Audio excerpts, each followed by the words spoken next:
হোটেলের রুম ছেড়ে আমরা বেরিয়ে পড়লাম, নতুন করে আবার পথ চলা শুরু করলাম লাল মাটির দেশে। মনটা ভরে যাচ্ছে অজানা ভালো লাগার গল্পে, যা একবারে হৃদয় ছুঁয়ে যায়। বেরিয়ে পড়ছি আমরা সুরুচি গেস্ট হাউস থেকে। চলে এলাম আমাদের গাড়ি বাড়িতে, স্টার্ট করে দিলাম, এসিও স্টার্ট করলাম। এবার সিট বেল্টটা লাগিয়ে নিই, স্টার্ট করব। আমার হাতে স্টিয়ারিং, সামনে খোলা রাস্তা, চারপাশে প্রকৃতি যেন এক সবুজ গল্প শোনাচ্ছে।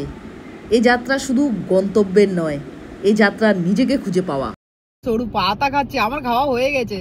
আদা বলটা খুবই ভালো, মানে 20 টাকা নিল, খুবই কম দাম, অনেকটা বড় ছিল। আমারটা খাওয়া হয়ে গেছে, তপো দিদি আবার আনতে গেল, এত ভালো লেগেছে। দিদি ফল কিনে উঠলো, দেখো কি কি নিয়ে আসো। তপো দিদি দিদি কি আনলে? ড্রাগন আনলাম একটা কিনে। কেটেছো ড্রাগনটা? এই যে ড্রাগনটা চার ফালা করে নিয়ে এসেছি। আচ্ছা, আর আতা এনেছো? ও বাবা, এটা সাদা তো হতেই পারে, লাল ছিল না? লাল খালি সাদা।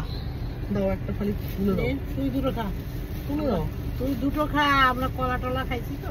হ্যাঁ তুই দুটো খা, আমরা একটা করে সাদা রঙের ড্রাগনটা পাকা, ও কাটা দেখে আমি দেখেছি পাকা। সাদাটা অত টেস্টিও না, সব থেকে হলুদটা নাকি টেস্ট।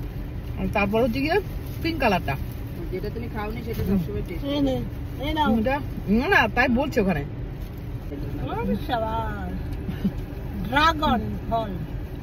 ধরান তার আগে খাইনি। আমি ড্রাগন ফুল দেখাবো আমার বাগানে। আমি খাইনি কখনো, দেখি বিক্রি হয়। লালটা মনে দেখতে ভালো লাগে, লালটা খেতেও ভালো।